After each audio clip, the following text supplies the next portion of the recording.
Inpatient module. The healthcare provider can record the details of a patient who is admitted to the hospital for treatment.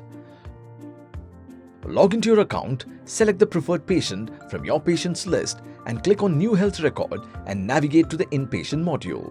If the module isn't available, click on the Show More button and select Show Inpatient. Click on the Add icon to enter the inpatient details. We can specify the admission date from the calendar and the discharge date can be recorded here. This admission type can be selected here. You can also generate reports based on the admission type. Here we can add the room number. The discharge summary details can be recorded here and click on the Save button to save the details.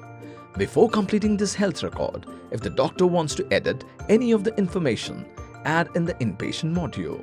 Click on the particular information, make the required changes and click on Save to save the information.